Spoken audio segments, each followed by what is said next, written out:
The coffee was still percolating when Harold Middleton made the decision that would turn his quiet widower's life upside down. 3 months had passed since Sarah's funeral, and her empty chair at the kitchen table had finally stopped making him tear up every morning. The rooster crowed outside like it always did at 5:30, and the legal papers from the estate settlement rustled in the breeze from the open window. One paper caught his eye, a deed to property he'd never seen.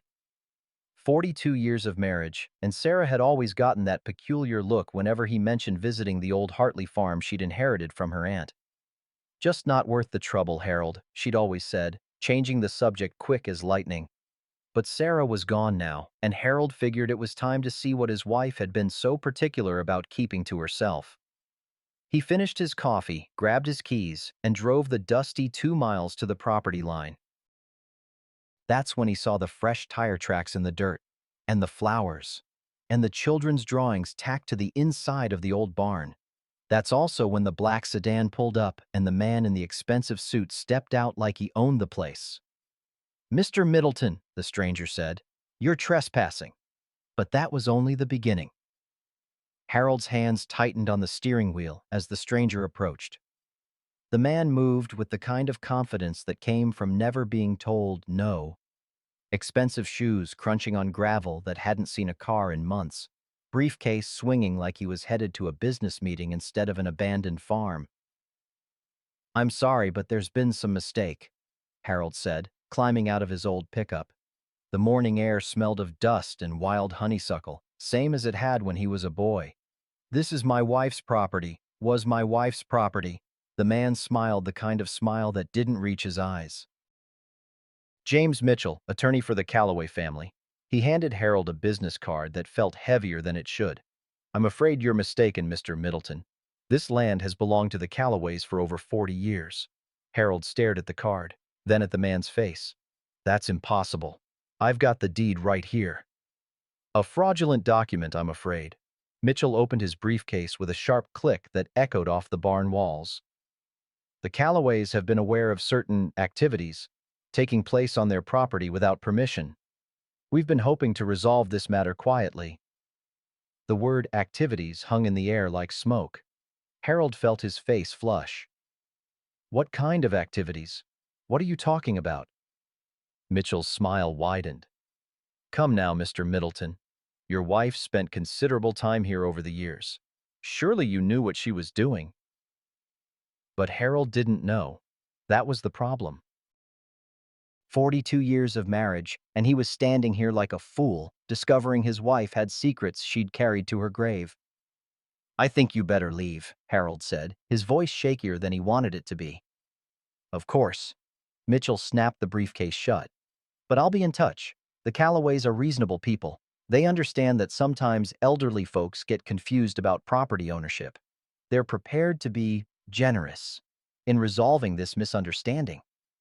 The car pulled away in a cloud of dust, leaving Harold standing alone beside the barn. Inside, those children's drawings fluttered in the breeze like prayer flags. A crayon picture of a house with smoke curling from the chimney. Another showing stick figures holding hands around what might have been a garden. What had Sarah been doing out here? And why hadn't she ever told him about it? Harold drove home in silence, the stranger's business card burning a hole in his shirt pocket. As he turned onto his street, he noticed Martha Henderson's curtains twitch closed. Martha, who'd been Sarah's closest friend for 30 years. Martha, who hadn't spoken more than 10 words to him since the funeral. He parked in his driveway and walked over to Martha's porch, but she'd already gone inside. The screen door was latched tight, and when he knocked, no one answered. Back in his own kitchen, Harold spread the estate papers across the table. The deed looked real enough to him, his wife's name in black ink, the county seal pressed into the paper. But what did he know about legal documents? He reached for the phone to call Bill Patterson, the family lawyer who'd handled Sarah's will. Bill would know what to make of all this. Bill had been handling Middleton family business for 20 years. The phone rang 3 times before Bill picked up. "Harold, good to hear from you. How are you holding up?" "Bill, I need to see you." "Something's come up about Sarah's property, the old Hartley farm." There was a pause, just long enough to be noticeable. "The farm? What about it?" Someone's claiming it belongs to the Calloway family. Says I'm trespassing on my own wife's land. Another pause. Harold, why don't you come in this afternoon? We'll get this sorted out. But as Harold hung up the phone, he couldn't shake the feeling that Bill Patterson's voice had sounded different, nervous, like a man who already knew what Harold was going to tell him. Outside, a car door slammed. Harold looked through the kitchen window and saw his neighbor, Ed Morrison, getting his mail. Ed had always waved before. Today, he kept his eyes fixed on the ground as he hurried back inside his house. Harold poured himself another cup of coffee, but it had gone cold and bitter. Just like everything else in his life seemed to be turning. Bill Patterson's law office smelled like leather and disappointment. Harold had been coming here for 2 decades, but today, the familiar wood paneling felt like the walls of a trap. Bill sat behind his desk with a stack of papers that seemed thicker than it should be for a simple property dispute. Harold, I'm going to be straight with you, Bill said, not meeting his eyes. The Calloway claim isn't frivolous. They've got documentation going back 43 years. But Sarah inherited that farm from her aunt in '82. I remember the day she told me about it. Bill's pen tapped against the desk like a nervous heartbeat.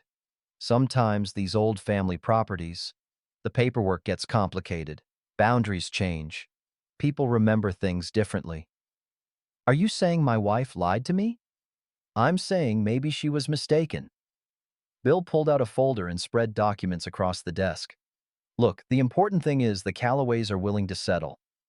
They understand this is difficult for you, losing Sarah and all. They're prepared to offer compensation for any inconvenience. Harold stared at the papers, but the words swam together like fish in muddy water. How much inconvenience are we talking about? $50,000. Cash.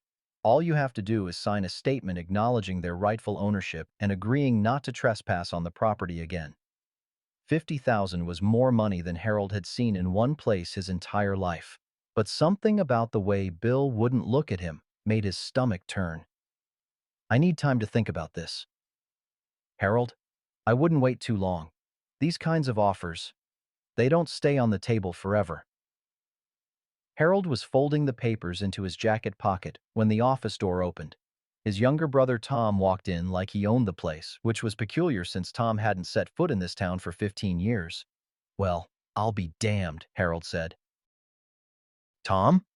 His brother looked older, grayer around the edges, wearing clothes that had seen better days. But his eyes were the same, quick and calculating, always looking for an angle. Heard about your trouble, Tom said, settling into the chair next to Harold like he'd been invited. Thought maybe you could use some family support. Bill excused himself, mumbling something about other appointments, which left the two brothers alone in the office that suddenly felt too small. How'd you hear about my trouble? Harold asked. Word gets around. Small towns, you know how it is. Tom leaned forward, his voice dropping to the tone he'd used as a kid when he was about to suggest something their parents wouldn't approve of. Look, Harold, I'll be straight with you. I'm in a tight spot financially, medical bills. But if you're looking at a settlement, maybe we could work something out. Family helping family. The coffee Harold had drunk earlier turned to acid in his stomach. You drove 300 miles to ask me for money I don't have yet? I drove 300 miles because you're my brother and because I know things about this family that might help you understand what you're dealing with. What kind of things? But Tom was already standing up, checking his watch like he had somewhere important to be. Let me buy you dinner tonight. We'll talk. There's history here you don't know about, Harold. History Sarah never told you. After Tom left, Harold sat in the parking lot of Bill's office, watching people walk by on the sidewalk. Nobody looked at him. Nobody waved. It was like he'd become invisible, or worse, like he'd become someone people crossed the street to avoid. The drive home took him past the church where he and Sarah had worshipped for 30 years. Sunday service was still 2 days away, but Harold found himself pulling into the parking lot anyway. Pastor Williams was in his office, door open, reading glasses perched on his nose as he worked on his sermon. Harold, the pastor said, looking up with the kind of smile that seemed practiced. Good to see you. How are you managing? Been better, Pastor. Been a lot better. They talked for a few minutes about nothing important. The weather, the church roof fund, Mrs. Henderson's arthritis. But when Harold mentioned the trouble with the farm, Pastor Williams got that same look Bill Patterson had worn. Nervous, like a man trying to remember a lie he'd told. Harold, sometimes it's best to let sleeping dogs lie. Sarah's gone. God rest her soul. Maybe it's time to focus on the future instead of stirring up the past. Walking back to his truck, Harold felt the weight of the entire town pressing down on his shoulders. At the diner where he'd eaten Wednesday night specials for 40 years, conversation stopped when he walked in. At the hardware store where he'd bought supplies for every home repair project Sarah had ever dreamed up, the clerk was suddenly too busy to chat. By evening, Harold was sitting on his front porch, watching the sun set behind the houses where his neighbors lived, where his friends lived, or where they used to live, before whatever Sarah had been doing at that farm made him persona non grata in his own hometown. Tom pulled up right at 6 o'clock, driving a car that had seen better decades. They drove to the diner in silence, took a booth in the back where the light was dim and the coffee was strong. "So," Harold said, cutting his meatloaf into smaller pieces than necessary, "what is it you think I need to know about our family?" Tom looked around the diner like he was checking for eavesdroppers. "Dad wasn't the saint you remember him being. Dad's been dead 20 years. What's that got to do with Sarah's farm?" "Everything," Tom said. "And if you're smart, you'll take that settlement money and get as far away from this mess as you can." The way Tom said it, low and urgent, like a warning, made Harold's fork freeze halfway to his mouth. Outside the diner window, the streetlights were coming on, casting long shadows across the empty sidewalk.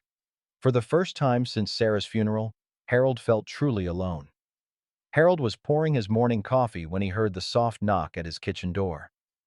3 days had passed since dinner with Tom, 3 days of waiting for his brother to explain what their father had to do with Sarah's farm. But it wasn't Tom standing on his back steps. It was Martha Henderson, holding a covered casserole dish and wearing the expression of a woman who'd been wrestling with her conscience. "Martha." Harold opened the screen door, inhaling the scent of her famous tuna noodle casserole. "Come in, please." She set the dish on his counter with shaking hands. At 70, Martha had always been steady as a rock, but today she looked fragile as old paper. Her gray hair was pulled back in the same bun she'd worn for 40 years, but wisps had escaped to frame a face marked by sleepless nights. "Harold, I owe you an apology," she said, settling into Sarah's chair like she'd done 1,000 times before. "I've been avoiding you, and that's not right. Not after all these years. Coffee? Please." Harold poured 2 cups, adding sugar to hers the way Sarah always had. The familiar ritual felt like stepping back in time to when life made sense. Martha wrapped her hands around the warm cup and stared into it like she might find courage at the bottom. "There are things about Sarah you don't know. Things she made me promise never to tell." Harold's heart started beating faster. "What kind of things?" "Good things, Harold. Important things." Martha looked up, her eyes bright with unshed tears. "Your wife was a hero. A real hero. And she saved my grandson's life." The kitchen fell silent except for the tick of the wall clock and the distant hum of the refrigerator. Harold leaned forward, afraid to speak and break whatever spell had finally loosened Martha's tongue. "Jake was 12 when it started," Martha continued. 12 years old and being hurt by someone who was supposed to protect him. Someone with money and power who thought they could do whatever they wanted to children in this town. Harold felt something cold settle in his stomach. "Who?" "It doesn't matter who. What matters is that Sarah found out. She saw the signs, the way Jake would flinch when men raised their voices, the nightmares, the way he'd gone quiet as a ghost. And when she figured out what was happening, she didn't just call the police or report it to social services like most people would have done." Martha took a shaky sip of coffee. "She gave Jake sanctuary. That farm. It wasn't empty, Harold. It was a safe place. Sarah turned that old farmhouse into a refuge where hurt children could heal. She'd take them there, let them stay as long as they needed, away from the people who were hurting them." Harold's vision blurred. He could see it now, his wife driving out to that farm not to hide some shameful secret, but to protect innocent children. Sarah, who'd always had a soft spot for strays and wounded things, who'd brought home every injured bird and abandoned kitten in the county. "How many children?" he asked. "6, over the years, maybe 7. Jake and some others whose names I never knew." Sarah was careful about that. She never told more than she had to, never put anyone at risk by talking too much. Why didn't she tell me? Martha's smile was sad and understanding. "Because she loved you, Harold. Because she knew you'd have done something that would have gotten you killed or thrown in prison. The people she was protecting those children from, they have money, connections, lawyers. They could have destroyed you without breaking a sweat." Harold stood up and walked to the kitchen window, looking out at the yard where Sarah had tended her roses for 42 years. Every spring she'd pruned them back, and every summer they'd bloomed more beautiful than the year before. Patient work, quiet work, important work. Is that why everyone's been treating me like a pariah? Because they think I knew and didn't do anything? Some people know the truth. Others just know there was something going on at that farm, and they're scared it's going to come out and reflect poorly on the town. Martha joined him at the window. "Harold, your wife was the bravest person I ever knew. She put herself at risk every single day for 6 years to keep those children safe." Harold felt tears he'd been holding back since the funeral finally start to fall. Not tears of grief this time, but tears of pride. His Sarah. His beautiful, secretive, courageous Sarah. "The Callaways," he said. "They're the ones claiming the farm belongs to them." Martha nodded. "They want that property back, Harold. They want to erase what happened there. And they've got the money and the lawyers to make it happen." "Not if I have anything to say about it." The words came out stronger than Harold felt, but saying them made something shift inside his chest. For 3 days, he'd felt like a man drowning in secrets and lies. Now, for the first time since that stranger had stepped out of the black sedan, Harold felt like he was standing on solid ground. Martha squeezed his shoulder. "She kept records, Harold. Photos, medical reports, everything she needed to prove what she was doing was right. She hid them somewhere safe, in case anyone ever tried to claim she was doing something wrong." "Where?" "I don't know. She never told me." Martha's face clouded over. "But Harold, there's more to this story.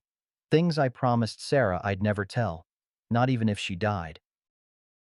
Things that could hurt people who don't deserve to be hurt." The coffee in Harold's cup had gone cold, but he didn't notice. Outside, the sun was breaking through the clouds for the first time in days, casting long fingers of golden light across Sarah's rose garden. "What kind of things, Martha?" But Martha was already reaching for her purse, her moment of courage apparently exhausted. "I've said too much already. You take care of yourself, Harold, and whatever you do, don't go back to that farm alone." She was at the door when Harold called after her. "Martha, wait. Why are you telling me this now?" She turned back, and for a moment she looked like the young woman who'd been Sarah's maid of honor 43 years ago. "Because Jake's coming home this weekend, and when he does, he's going to want to pay his respects to the woman who saved his life. I figured you should know why." After Martha left, Harold sat alone in his kitchen, feeling like a man who'd been lost in the dark for days and finally seen a light. Sarah hadn't betrayed him. She hadn't been involved in something shameful. She'd been protecting children. But as he sat there, warming up Martha's casserole and thinking about his heroic wife, one question nagged at the back of his mind. If Sarah had been doing something so noble, so clearly right, why did Martha look so scared when she talked about it? And what was it she'd promised never to tell? Harold found the lockbox on his third trip to the farm. It was wedged behind a loose board in the barn wall, right where Sarah would have put it. Hidden, but not impossible to find if someone knew what to look for. The key from her jewelry box fit perfectly, turning with a soft click that echoed in the dusty silence. Inside were manila folders thick with documents, photographs, and what looked like financial records. Harold spread them across an old workbench, squinting in the afternoon light that slanted through the barn's broken boards. The first folder contained medical reports, pediatric exam results that made Harold's hands shake as he read them. Evidence of abuse so detailed and clinical that he had to set the papers down and walk outside for fresh air. When he came back, he forced himself to keep reading. Jake Henderson's name was there, along with 5 others. Children hurt by people who should have protected them. But it was the second folder that made Harold's world tilt sideways. Bank statements. Dozens of them. Regular deposits into Sarah's checking account, always the same amount, always on the same date. $10,000 every 6 months for over 20 years. The deposits came from an account belonging to Callaway Holdings, LLC. Harold stared at the numbers until they blurred. $400,000. Maybe more. His wife had been taking money from the same family that was now claiming the farm belonged to them. "Jesus, Sarah," he whispered to the empty barn. "What were you doing?" The photographs in the third folder answered his question in ways that made his stomach turn. Pictures of children arriving at the farm, not just Jake and the others, but dozens more over the years. Kids who looked scared and hollow-eyed in the first photos, then gradually healthier in later ones. Sarah was in many of the pictures, always with her arm around a child, always smiling that gentle smile Harold knew so well. But scattered among the photos were other documents. Correspondence.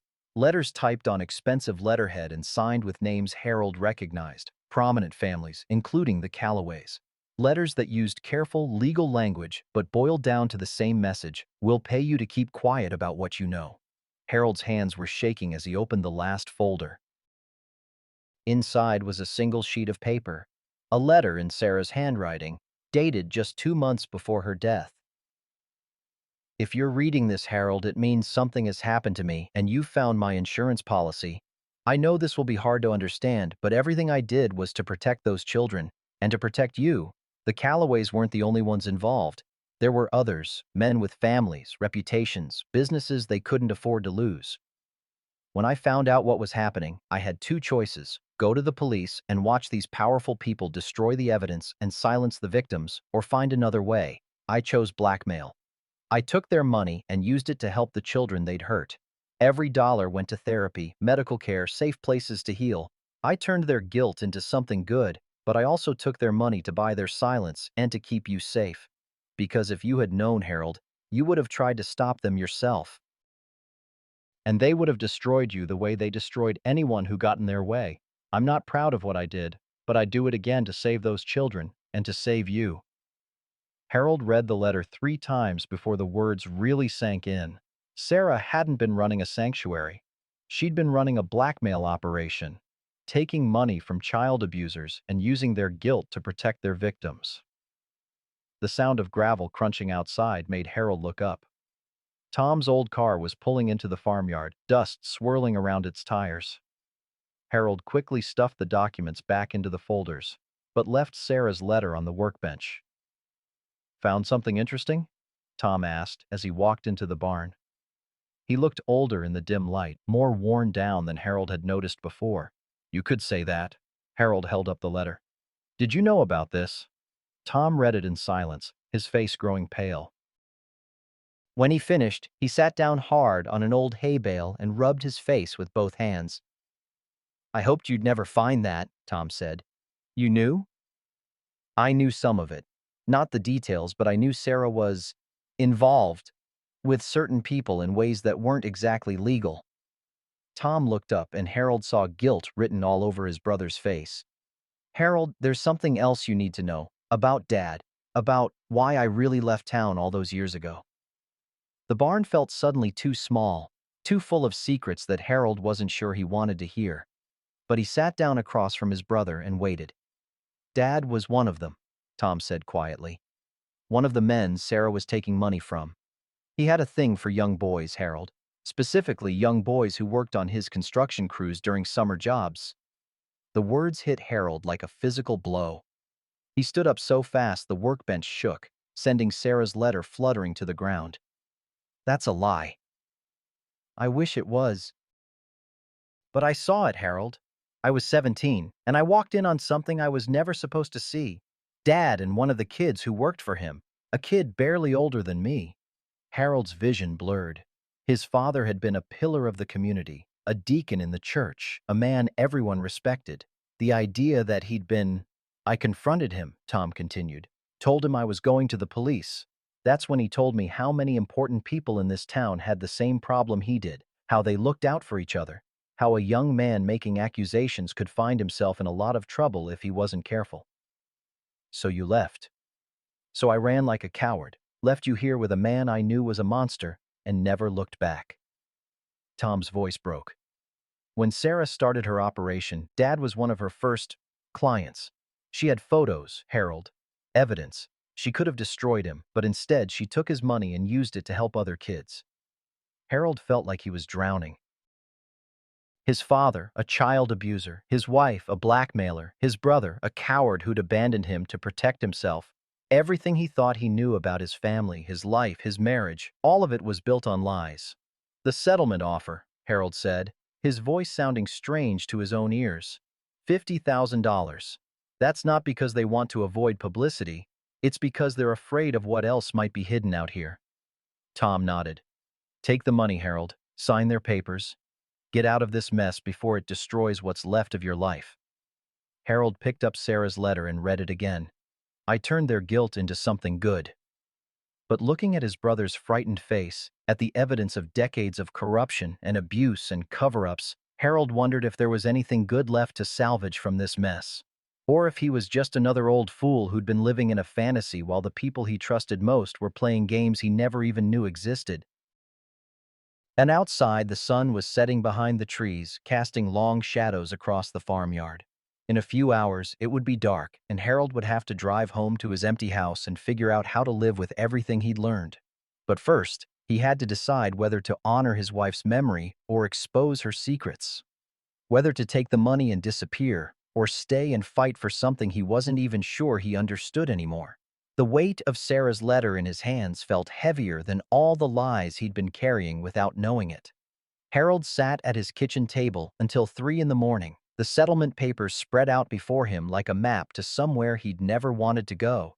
The pen Bill Patterson had given him lay beside his coffee cup, and every time he reached for it, his hand would stop halfway there, trembling like a leaf in a storm. $50,000. More money than he'd see in 5 years of his small pension. All he had to do was sign his name and walk away from everything. The farm, the secrets, the truth about Sarah and his father, and the life he'd been living without knowing it. The house creaked around him, settling into the quiet hours when decent people were asleep and only fools and insomniacs were left to wrestle with their consciences. Through the kitchen window, he could see Martha Henderson's house, dark except for a single light in an upstairs bedroom. She was probably awake too, carrying her own load of secrets. Harold tried to imagine what it would feel like to sign those papers, to take the money and move somewhere nobody knew his name, somewhere Sarah's ghost wouldn't follow him around like a question mark. Florida, maybe, or Arizona. Someplace warm where old men went to forget the complications of the lives they'd left behind. But every time he picked up the pen, he heard Sarah's voice in his head. Not the words from her letter. Those were still too raw, too tangled up with everything he didn't understand about right and wrong. Instead, he heard her laugh from their wedding day, 43 years ago, when the preacher had asked if she promised to love Harold in good times and bad, in sickness and health, for better or worse. I do, she'd said, looking right into his eyes like she meant it more than anything she'd ever said in her life. But what did those promises mean when you found out the person you'd married had been living a double life? When the woman who'd kissed you goodbye every morning for 4 decades had been spending her days blackmailing child abusers and using their guilt money to fund what amounted to an underground railroad for damaged kids. Harold's coffee had gone cold hours ago, but he kept sipping it anyway, needing something to do with his hands. The caffeine wasn't helping him think clearer. If anything, it was making his thoughts race in circles like a dog chasing its own tail. The phone rang at 3:47 a.m., the sound cutting through the silence like a knife. Harold stared at it for 3 rings before picking up, knowing that nothing good ever came from phone calls at that hour. Mr. Middleton? The voice was crisp, professional, unfamiliar. This is Victoria Calloway. I apologize for the late hour, but I believe we need to talk. Harold's grip tightened on the receiver. It's 4 in the morning. Yes, it is. And I imagine you haven't been sleeping any better than I have. There was something in her voice, not the smooth confidence of her lawyer, but something rawer. Desperate, maybe. I understand you've been to the farm, that you've found certain Documents. What if I have? Then you know this isn't as simple as a property dispute. There are reputations at stake, Mr. Middleton. Families. Children who don't deserve to have their lives destroyed because of choices their fathers made decades ago. Harold could hear the sound of ice clinking in a glass on the other end of the line. Victoria Calloway was drinking at 4 in the morning, which told him more about her state of mind than her carefully chosen words did. My wife helped kids who were being hurt, Harold said. From what I can tell, that was the only decent thing anyone involved in this mess ever did. Your wife was a blackmailer, Mr. Middleton. What she did was illegal. Noble intentions don't change that fact. The words hit him like a slap, partly because they were true and partly because hearing them said out loud made something twist in his chest. She was protecting children your family hurt. My family made mistakes. We paid for those mistakes. We've been paying for them for 20 years. Victoria's voice cracked slightly. But my son is 16 years old, Mr. Middleton. He plays baseball. He gets good grades. He wants to study engineering. What happens to his future if this comes out? What happens to him when his classmates find out his grandfather was a... She didn't finish the sentence, but Harold could fill in the blanks. And despite everything, despite the anger and confusion and betrayal churning in his gut, he felt a flicker of sympathy for a woman trying to protect her child from the sins of previous generations. "What do you want from me?" he asked. "Sign the papers. Take the money. Let the dead stay buried." Her voice steadied, becoming businesslike again. "I'll double the offer. $100,000 cash, if you sign tonight and agree never to speak about what you found. $100,000. Harold looked around his kitchen, at the peeling wallpaper Sarah had always meant to replace, at the refrigerator that made funny noises, at the stack of medical bills from Sarah's final illness that he was still paying off $20 at a time. "And if I don't? Then you'll find out how difficult life can become for an elderly man with no family support and very few friends. You'll find out what happens when someone decides to dig into your own past, your own finances, your own secrets." The threat was delivered in the same tone she might have used to discuss the weather. "Everyone has something to hide, Mr. Middleton. Everyone." After she hung up, Harold sat in the darkness, listening to the grandfather clock in the living room mark off the minutes until dawn. The settlement papers lay before him like a crossroads, and no matter which direction he chose, he was going to lose something important. He could sign the papers, take the money, and spend whatever years he had left wondering if he'd betrayed Sarah's memory or honored it. He could refuse to sign, fight for some principle he wasn't even sure he believed in anymore, and probably lose everything in the process. Or he could sit here at this kitchen table forever, frozen between two choices that both felt like different kinds of defeat. The first hint of dawn was creeping through the windows when Harold heard a car door slam in his driveway. He looked out to see a young man walking toward his front door, tall, dark-haired, with the kind of steady stride that suggested he'd been driving all night to get here. Harold opened the door before the stranger could knock. "Mr. Middleton?" the young man said. "I'm Jake Henderson, Martha's grandson. I think we need to talk." Harold looked at the settlement papers on his kitchen table, then at the young man standing on his porch with tired eyes and a face that somehow reminded him of Sarah. "Yeah," Harold said, stepping aside to let Jake in. "I think maybe we do." Jake Henderson had his grandmother's eyes but his grandfather's hands, worker's hands, scarred and steady, wrapped around the coffee cup Harold had poured him like he was holding something precious. At 35, he looked older than his years, the way men do when they've carried heavy burdens since childhood. "Grandma Martha told me you found some documents," Jake said, his voice careful and measured. "She said you might have questions about what Mrs. Middleton was doing at the farm." Harold studied the young man's face, looking for some sign of what Sarah's letter had hinted at. Jake looked back without flinching, but there was something in his expression, a wariness, like a dog that had been kicked too many times. "I found more than documents," Harold said. "I found evidence that my wife was blackmailing people, taking their money, and that one of those people was my own father." Jake set down his coffee cup and rolled up his left sleeve. A scar ran from his wrist to his elbow, thin and white against his skin. "Your father gave me this," Jake said quietly. I was 13. He told me if I ever told anyone what he'd done to me, what he'd been doing to me for months, he'd finish the job. Jake's voice was steady, matter of fact, like he was reading from a grocery list. Your wife saved my life, Mr. Middleton. Not in some poetic way. Literally, she kept me from bleeding to death in your father's basement. The kitchen fell silent, except for the hum of the refrigerator and the distant sound of morning traffic beginning to stir. Harold felt something cold settle in his chest, heavier than shock, deeper than anger. How? He asked, his voice barely above a whisper. She'd been watching, taking pictures, documenting things. When she found me that night, Jake's jaw tightened.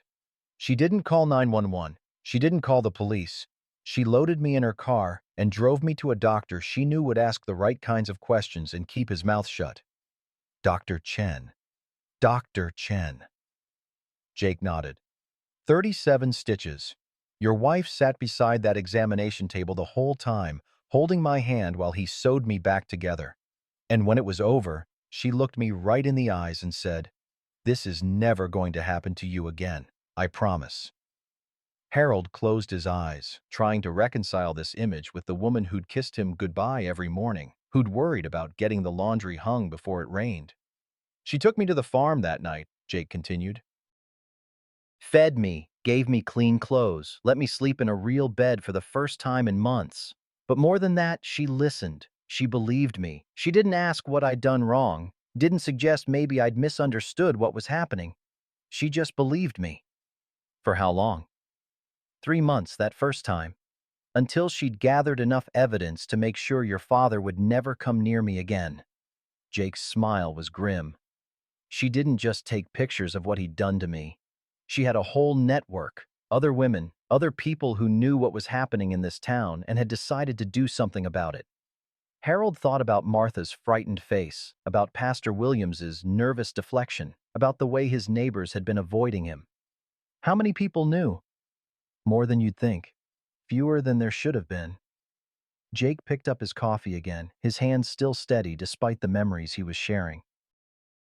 Your wife wasn't the only one taking money from abusers, Mr. Middleton, but she was the only one using it to actually help the victims. What do you mean? Judge Morrison took money to make court cases disappear. Sheriff Paulson took money to lose evidence. Pastor Williams took money to counsel families to forgive and move on. Jake's voice carried 20 years of accumulated bitterness. Your wife took money to buy safety for children who had nowhere else to turn. Harold felt like he was seeing his hometown for the first time, recognizing faces in a photograph he'd been looking at wrong his entire life. The other children. 5 more after me. Maybe others I never knew about. Mrs. Middleton had a rule. We only knew each other's first names, and only if we were there at the same time. She said it was safer that way. Jake pulled a manila envelope from his jacket pocket and set it on the table between them. But we stayed in touch. We looked out for each other. And when we heard about what was happening to you, we decided it was time to return the favor. Harold opened the envelope with shaking fingers. Inside were photographs, recent ones, taken with modern digital cameras. Jake and 5 other adults, all holding signs with Harold's name and dates from 20 years ago. Testimony, ready to be given. Evidence, ready to be presented. We're not children anymore, Mr. Middleton. We have jobs, families, lives we've built despite what was done to us, and we're willing to go public with our stories if that's what it takes to honor your wife's memory. Harold stared at the photographs, at faces that looked nothing like the frightened children Sarah had protected, but everything like the strong adults they'd become. Why now? Why risk everything you've built? Jake was quiet for a long moment, looking out the kitchen window at the morning light spreading across Harold's backyard. Because Mrs. Middleton taught us that some things are worth fighting for, even when you're scared. She taught us that powerful people only stay powerful as long as good people stay quiet. He stood up, leaving the envelope on the table. The Callaways think they can buy their way out of this because they've been buying their way out of things their whole lives. They think an old man with no allies won't have the strength to fight them. Jake held out his hand to Harold. They're wrong about the allies part. The question is whether they're wrong about the strength part too. Harold looked at the envelope full of faces, at the settlement papers still spread across his table, at Jake Henderson's outstretched hand. For the first time since Sarah's death, Harold didn't feel alone. "What happens if we lose?" Harold asked. "What happens if we don't try?" Jake replied.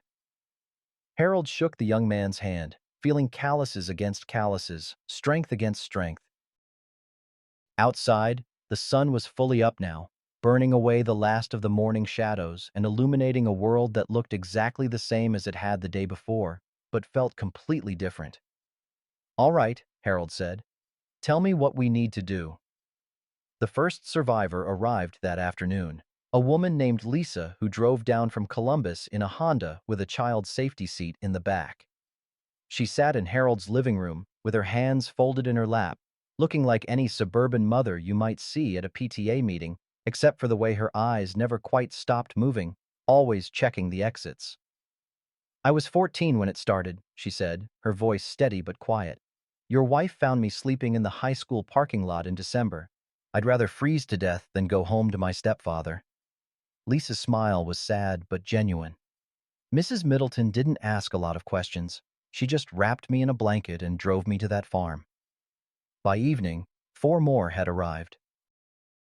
David, who'd driven over from Cincinnati, still wearing his contractor's shirt with his name embroidered on the pocket. Maria, a nurse from Dayton who'd taken vacation days to be here. Tommy, who looked like he could bench press a small car, but spoke in the gentle voice of someone who worked with special needs children. And Sarah, named after Harold's wife, who'd flown in from Atlanta and kept apologizing for the inconvenience, even though she was the one doing Harold the favor. They sat around Harold's dining room table as the sun set, sharing stories and coffee and the kind of nervous energy that comes before a fight you're not sure you can win. Jake had printed out maps of the town, phone numbers for local media, and a timeline of events going back 25 years. "The key is the town council meeting tomorrow night," Jake explained, spreading papers across the polished wood surface. "It's public record, and Councilman Peterson owes Mrs. Middleton a favor from way back. He'll make sure we get time to speak." Harold looked at the faces around his table, adults who'd been children when Sarah found them, now willing to risk their privacy and peace to honor her memory. "Are you sure about this?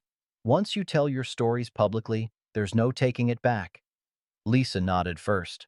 "I've been taking it back my whole adult life, pretending it never happened, changing the subject when people asked about my family. I'm tired of being ashamed of something that wasn't my fault." "Besides," David added, "it's not just about us anymore. These people are still out there, still in positions where they can hurt kids. Maybe not the same ones who hurt us. Some of them are dead or too old now. But they're friends, they're associates, people who think money and power make them untouchable." The conversation was interrupted by a knock at Harold's front door. Through the window, he could see a black sedan in his driveway, the same model Mitchell had driven, but this time, Victoria Calloway herself stepped out. She walked up to the door alone. No lawyer, no entourage, just a middle-aged woman in an expensive dress who looked like she hadn't slept in days. When Harold opened the door, she was holding a briefcase and wearing the expression of someone who'd played their last card and wasn't sure what came next. "Mr. Middleton," she said, "I believe we should talk privately." Harold looked back at the dining room, where 6 survivors were studying documents and planning to expose decades of abuse and cover-up. Then he looked at Victoria Calloway, who was trembling slightly despite her attempt to project confidence. "Whatever you have to say, you can say it in front of them," Harold said. "They're the ones your family hurt. They're the ones who deserve to hear it." Victoria's composure cracked for just a moment. "You don't understand what you're doing. This isn't just about my family. There are other people involved, people who will do anything to keep this quiet." "Like Judge Morrison, Sheriff Paulson, Pastor Williams?" Harold's voice was steady, but he felt anger building in his chest like steam in a kettle. "Yeah, we know about them too." "Then you know how dangerous this is." Victoria stepped closer, lowering her voice. "These aren't people who make idle threats, Mr. Middleton. They've been protecting themselves for decades. They won't hesitate to destroy you and everyone in that room." From the dining room came the sound of papers rustling and quiet conversation. Jake's voice, explaining something about media contacts. Lisa's laugh at something Tommy had said. The ordinary sounds of people planning to do something extraordinary. 200,000, Victoria said suddenly. Cash, tonight, for you and 50,000 for each of them. All you have to do is walk away. Harold looked at her for a long moment, seeing not the powerful woman who'd threatened him at 4 in the morning, but a frightened mother trying to protect her child from the consequences of her family's sins. Victoria, he said, using her first name deliberately. How old is your son? The question caught her off guard. 16. Why? Same age Jake was when your father-in-law tried to kill him. Same age Lisa was when she was sleeping in parking lots to avoid her stepfather. Harold's voice was quiet but firm. You want to protect your son? I understand that. But protecting him by covering up what his grandfather did, that's not protection. That's just passing the poison to the next generation. Victoria's face went white. You're going to destroy an innocent boy's life. No, Harold said. I'm going to tell the truth about what already happened. What your family did to innocent children. Your son can decide for himself what he wants to do with that truth. Victoria stared at him for a moment longer, then turned and walked back to her car. But before she got in, she called back over her shoulder, You have until tomorrow morning to change your mind. After that, you'll find out what happens to people who cross the wrong families in this town. As her car disappeared down the street, Harold felt a chill that had nothing to do with the evening air. Inside, the survivors were still planning their testimony, still believing that truth and courage would be enough to win the day. Harold hoped they were right. But as he closed the door and turned back toward the dining room, he couldn't shake the feeling that Victoria Calloway's final words had sounded less like a threat and more like a warning. Tomorrow night, they'd find out which one it had been. The grandfather clock in the hallway chimed 8 times, marking the hours until they'd stand before their community and ask for something that had never been given freely in this town. Justice for the powerless against the powerful. Harold straightened his shoulders and walked back to join the others. Whatever happened tomorrow, at least Sarah would know he'd finally found the courage to fight for what was right. The town council meeting room hadn't seen this many people since the debate over the new traffic light 5 years ago. Harold counted at least 60 faces as he walked down the center aisle, some supportive, many hostile, most just curious about what all the fuss was about. The air was thick with the smell of coffee from the church ladies' refreshment table and the tension that comes when a small town's secrets are about to be dragged into the light. Jake and the other survivors sat in the front row, each holding a manila folder containing their testimony and evidence. Behind them, Harold could see Martha Henderson dabbing her eyes with a tissue, Pastor Williams looking pale and nervous, and Judge Morrison sitting ramrod straight in his usual back row seat. Victoria Calloway sat near the exit with her lawyer, her face a mask of controlled fury. Her 16-year-old son was beside her, looking confused and uncomfortable in his leather jacket. Harold felt a stab of sympathy for the boy, who was about to learn that his family name carried burdens he'd never known existed. Ladies and gentlemen, we'll come to order, said Council Chairman Peterson, a thin man with wire-rimmed glasses who'd known Sarah since they were children. He looked directly at Harold as he spoke. We have some irregular business tonight. Mr. Middleton has requested time to address some concerns about local matters. Harold stood up on legs that felt steadier than they had in days. His prepared speech was in his pocket, but looking out at the sea of faces, some curious, some angry, some afraid, he decided to speak from his heart instead. My name is Harold Middleton, he began, his voice carrying clearly in the packed room. 3 months ago, I buried my wife of 42 years. I thought I knew everything about Sarah. I was wrong. A murmur ran through the crowd. In the back, Sheriff Paulson shifted uncomfortably in his chair. What I found out is that my wife was a hero, not the kind that gets medals or parades, but the kind that sees children being hurt and decides to do something about it, even when that something is dangerous and complicated and legally questionable. Harold pulled Sarah's letter from his pocket, the paper worn soft from handling. Sarah took money from people who were abusing children. She took that money and used it to help those children heal. She turned guilt into grace, shame into sanctuary. That's enough, Victoria Calloway's lawyer said, standing up. These are serious accusations being made without proof, without— I have proof, Harold interrupted. He nodded to Jake, who stood up and held his folder high enough for everyone to see. We all have proof. One by one, the survivors stood. Lisa with her suburban mother's calm, David still in his work clothes, Maria in her nurse's scrubs, Tommy with his gentle giant's presence, Sarah with her southern grace. 6 adults who'd been broken children, now standing together in defiance of the people who'd tried to destroy them. Jake spoke first, his voice steady and clear. My name is Jake Henderson. 22 years ago, Harold Middleton's father sexually abused me repeatedly. When I tried to resist, he cut me with a knife. Jake rolled up his sleeve, showing the scar to the packed room. Mrs. Sarah Middleton saved my life that night, and she saved my soul by showing me that not all adults were monsters. A gasp ran through the crowd. Harold saw his neighbor Ed Morrison's face go white, saw Pastor Williams grip the arms of his chair so hard his knuckles showed bone. Lisa stepped forward next. My stepfather began abusing me when I was 12. When I tried to run away, the sheriff brought me home and told me that good girls don't make up stories about their families. She looked directly at Sheriff Paulson, who'd gone gray as ash. Mrs. Middleton was the first adult who believed me. One by one, they told their stories. Not with tears or dramatics, but with the quiet authority of people who'd survived hell and built good lives despite it. They named names, gave dates, provided details that made some people in the audience cover their faces and others stand up to leave. When they finished, the room was silent except for the hum of the fluorescent lights and the sound of someone crying softly in the back. Harold stood again. My wife wasn't perfect.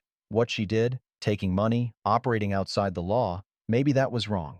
But she was the only one who tried to help these children when the people who were supposed to protect them failed. These are lies, Victoria Calloway said, her voice shaking. Vicious lies designed to extort money from Mrs. Calloway. The voice that cut through her protest was strong and familiar. Judge Morrison stood up in the back row, his 80-year-old frame still imposing. I think it's time we stopped pretending. The room fell silent as the judge walked down the center aisle. I've been on the bench in this county for 35 years. I've seen enough evidence cross my desk to know when people are telling the truth. He stopped in front of the survivors, looking each of them in the eye. These people are telling the truth. Victoria's son turned to look at his mother, questions written all over his young face. Mom, what's he talking about? What's going on? For the first time since Harold had met her, Victoria Calloway looked defeated. I'm sorry, she whispered to her son. I'm so sorry. Sheriff Paulson stood up abruptly and headed for the exit, but Pastor Williams grabbed his arm. Sit down, Roy, the pastor said quietly. It's over. It's finally over. Chairman Peterson banged his gavel, but the sound was lost in the murmur of conversations starting up around the room. People talking to their neighbors, asking questions, demanding answers. The careful silence that had protected the powerful for decades was cracking like ice in spring. Harold looked at the survivors standing beside him, at Martha Henderson dabbing her eyes, at Judge Morrison nodding his approval, at Victoria Calloway holding her confused son, both of them crying for different reasons. Sarah always said the truth has a way of coming out, Harold said to Jake. I guess she was right. Outside, car doors were slamming as people left to spread the news. Inside, the questions were just beginning. But for the first time since he'd found those documents in the barn, Harold felt like he could breathe again. The truth was out. Sarah's secret was finally safe. And the children she'd died protecting had grown into adults strong enough to protect themselves. 3 weeks later, Harold sat on his front porch watching a small army of volunteers plant flowers in what used to be Sarah's vegetable garden. The idea had come from Jake. Instead of leaving the farm empty and haunted, why not turn it into something that honored both Sarah's memory and the children she'd helped? The Sarah Middleton Memorial Garden was taking shape under the October sun. Sunflowers for hope, planted by Maria, daisies for new beginnings, courtesy of Lisa and her 8-year-old daughter. Oak saplings for strength, carefully positioned by David and Tommy where they'd have room to grow tall. Martha Henderson came up the porch steps carrying 2 cups of coffee, moving easier than she had in months. The weight of 30 years of secrets had lifted from her shoulders, and it showed in everything from her posture to her smile. "Jake's boy is quite the little gardener," she said, settling into Sarah's old rocking chair. Harold followed her gaze to where Jake's 5-year-old son was helping his father plant marigolds, their heads bent together over the dark soil. 3 generations of Henderson men working side by side to build something beautiful from something that had been broken. Sarah would have loved this, Harold said. She would have loved seeing those kids grown up and strong even more. Martha sipped her coffee and watched the activity in the yard. "Have you heard from Victoria's boy?" Harold nodded. "Tommy Calloway stopped by yesterday. Wants to help with the garden when he gets out of school. Says he's thinking about studying social work in college."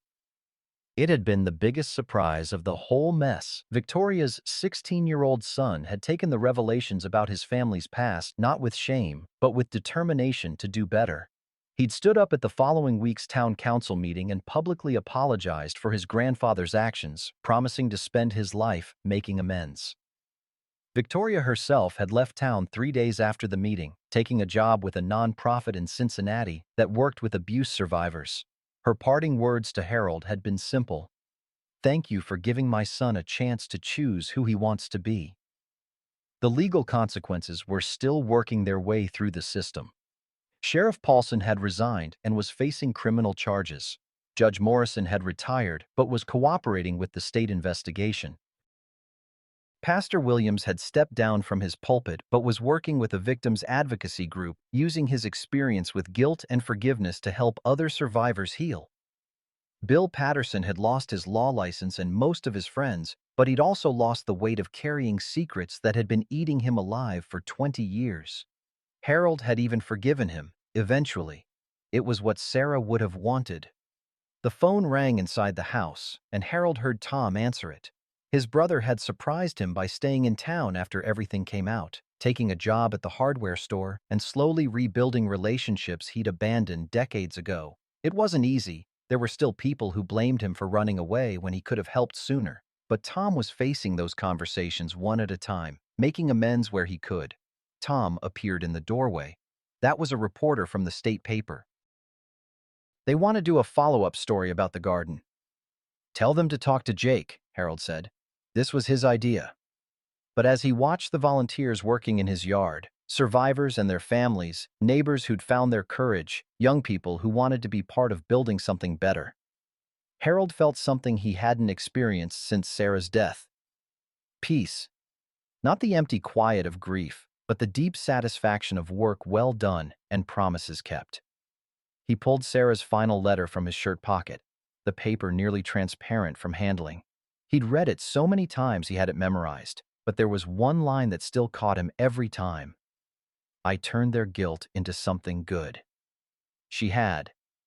The money Sarah had taken from abusers had become therapy for their victims, safe houses for scared children, college funds for kids who thought they had no future. Her blackmail had been transformed into healing, her secrets into strength. And now her memorial garden would continue that transformation, giving people a place to remember that even in the darkest situations, someone cares enough to help, someone is brave enough to fight. Jake appeared at the bottom of the porch steps, dirt on his hands and a smile on his face. "Mr. Middleton, we're about done for today. The garden should be ready for the dedication ceremony next week." "You sure Sarah would approve of all this fuss?" Jake's smile widened. "Mrs. Middleton always said the best way to honor someone's memory is to keep doing the work they started. This garden, it's just the beginning.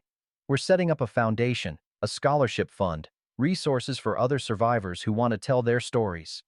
Harold looked out at the transformed garden, then at the letter in his hands.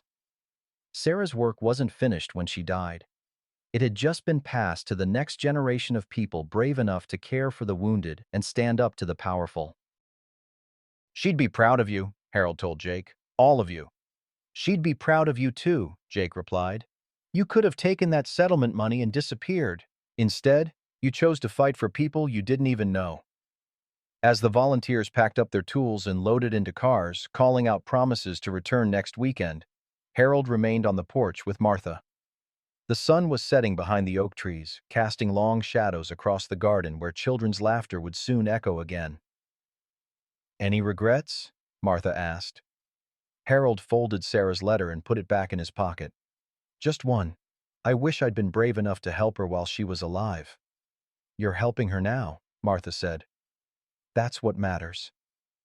The last car pulled out of the driveway, leaving Harold and Martha alone with the evening settling around them like a comfortable old quilt. Somewhere in the distance, church bells were ringing the hour, the same bells that had marked time in this town for over a century. But tonight, they sounded different to Harold. Tonight, they sounded like freedom. 6 months after the Memorial Garden's dedication, Harold sits on his porch in the early morning quiet, watching the sunrise paint the sky in shades of hope. His coffee steams in the cool April air, and somewhere in the distance, he can hear the sound of children's laughter from the garden that has become the heart of their healing community. The rocking chair beside him, Sarah's chair, no longer feels empty. It holds the weight of understanding now, the knowledge that love sometimes wears disguises we don't recognize until we're ready to see them clearly. Sarah's secrets hadn't been betrayals after all. They'd been gifts, carefully wrapped in silence to protect him from truths that might have broken a younger man, but only strengthened an older one. The mailbox at the end of his driveway holds letters from survivors across 3 states, people who've heard about Sarah's story and found courage to tell their own. Each envelope contains someone's first step toward healing, their decision to stop carrying shame that was never theirs to bear. Harold reads every letter, answers every one, because Sarah taught him that the work of protecting the innocent never really ends. It just gets passed from one generation of the brave to the next. Tom appears around the corner, walking back from his morning trip to the diner where he now helps serve coffee to the town that once drove him away. His steps are steady, purposeful, the gait of a man who's finally stopped running from his past and started building his future. Some bridges take decades to rebuild, but Tom has time now and patience and the kind of quiet strength that comes from finally telling the truth. "Morning, Harold," Tom says, settling on the porch steps with his own cup of coffee. "Jake called. They're breaking ground on the new counseling center next month." Harold nods, watching the sun climb higher over the memorial garden where Sarah's legacy grows stronger every day. The counseling center will be housed in the old farmhouse where she once gave sanctuary to broken children. Soon, it will offer professional help to survivors of all ages, funded by donations from people who understand that healing requires more than good intentions. It requires commitment, resources, and the willingness to do the hard work of turning pain into purpose. A car turns into the driveway, and Harold recognizes Tommy Calloway behind the wheel. Victoria's son, now 19 and home from his first year of college, has become one of the garden's most dedicated volunteers. He waves as he parks, his face carrying the quiet determination of someone who's decided to spend his life making amends for sins he never committed, but inherited nonetheless. "Some people think you can't choose your family," Harold says to Tom as they watch Tommy walk toward the garden. "But I'm learning that's not true. Family is what you build with the people brave enough to love you despite your flaws and strong enough to help you carry your burdens." Tom smiles, the first genuine smile Harold has seen from his brothers since they were boys. "Sarah always said you were the philosopher in the family." The church bells begin their morning chime, marking another day in a town that's learning to face its past without being destroyed by it. In the memorial garden, Tommy is already working alongside Jake's son, teaching the 5-year-old how to deadhead the marigolds so they'll bloom again and again. Harold closes his eyes and listens to the sounds of his community coming alive. Car doors closing as people head to work, screen doors opening as neighbors step out to collect their newspapers, children calling to each other as they wait for the school bus. Ordinary sounds from ordinary people who've done something extraordinary. They've chosen truth over comfort, justice over quiet, love over fear. When he opens his eyes, the sun has cleared the horizon completely, bathing everything in golden light. Harold raises his coffee cup in a small salute to the empty chair beside him. "Thank you, Sarah," he says quietly, "for teaching me that courage isn't something you're born with. It's something you choose, one moment at a time." The morning breeze stirs the wind chimes. Sarah hung from the porch ceiling 40 years ago, their gentle music mixing with the distant laughter from the garden. Harold smiles and settles deeper into his chair, ready to meet whatever challenges this new day might bring. After all, he's learned something important in these past months. The best way to honor the people who raised you, loved you, and showed you how to be brave is to keep doing the work they started, one act of courage at a time. In the memorial garden, the flowers Sarah would never see continue to bloom.